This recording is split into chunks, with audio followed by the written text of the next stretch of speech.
The Iraqi army exists no more. The Syrian army is down to at least 50% of its size of 2 years ago.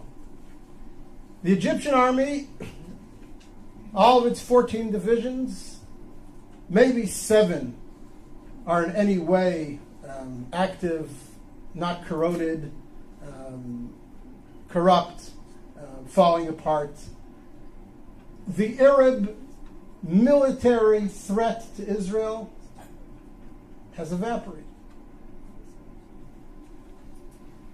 Arab societies, as you all know, from Libya and Tunisia through Egypt to Syria, and it'll yet, unfortunately, come to Jordan, are so convulsed with internal conflict that for the next 2 to 3 to 4 decades, they are going to be racked by such internal tensions and such internal economic disparities and needs that their ability to mount a coordinated offensive against Israel in the conventional military sense is simply gone.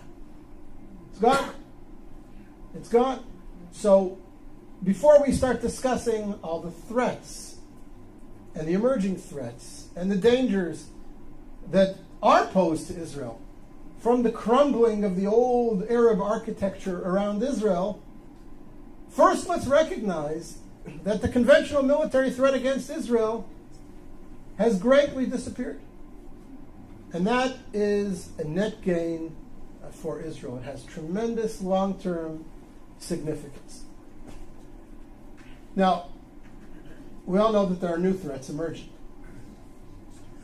What was the authoritarian control over countries like Egypt, where the security services had penetrated every element in society. You couldn't burp, you couldn't breathe, you couldn't blow your nose without somebody in the security services knowing about it. That's all gone.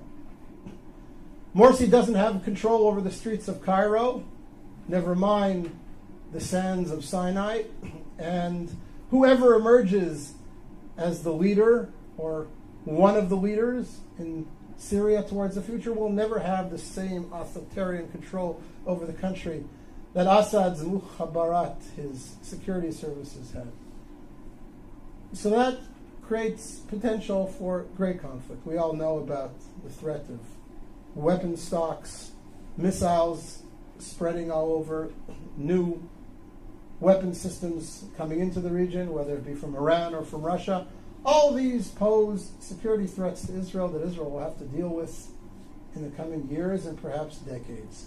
But the conventional military threat, the Israeli fear that the combined armies of Egypt, Iraq, Syria are going to mount a coordinated offensive like they did in the Yom Kippur War against Israel, that's gone.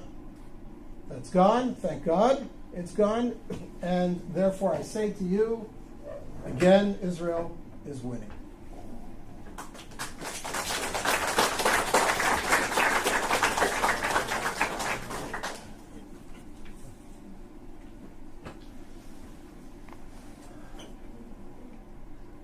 Point number 9, in grand historical terms, of course Israel's winning. Look at the society that's been created in Israel.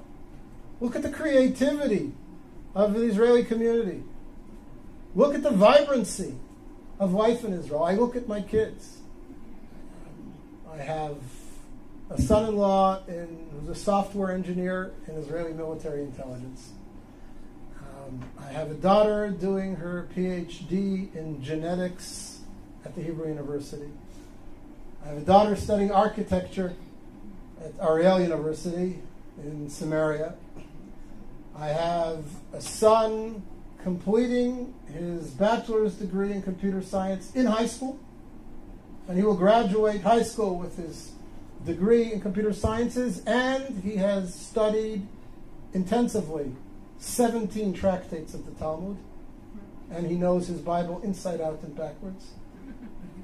And I have 2 younger kids who are in younger grades, and I look at them and I see their contributions and their future contributions to Israeli society, and I look at their friends who are all doing similar exciting things, And one of my daughters is a little bit of an artist as well.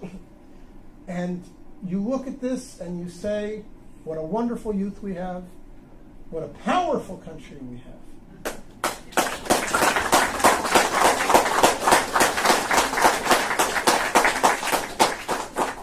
And I don't say this to gloat or to be racist, but it's important for us in terms of perspective to ask, what creative contributions has the Islamic Arab world around us made to the world over the last 100 years? What technologies have been bought by Facebook, Yahoo, Microsoft, and Intel from Saudi Arabia? What's the gross national product of all 40 Arab countries around us put together, leaving oil aside? And again, not because I mean to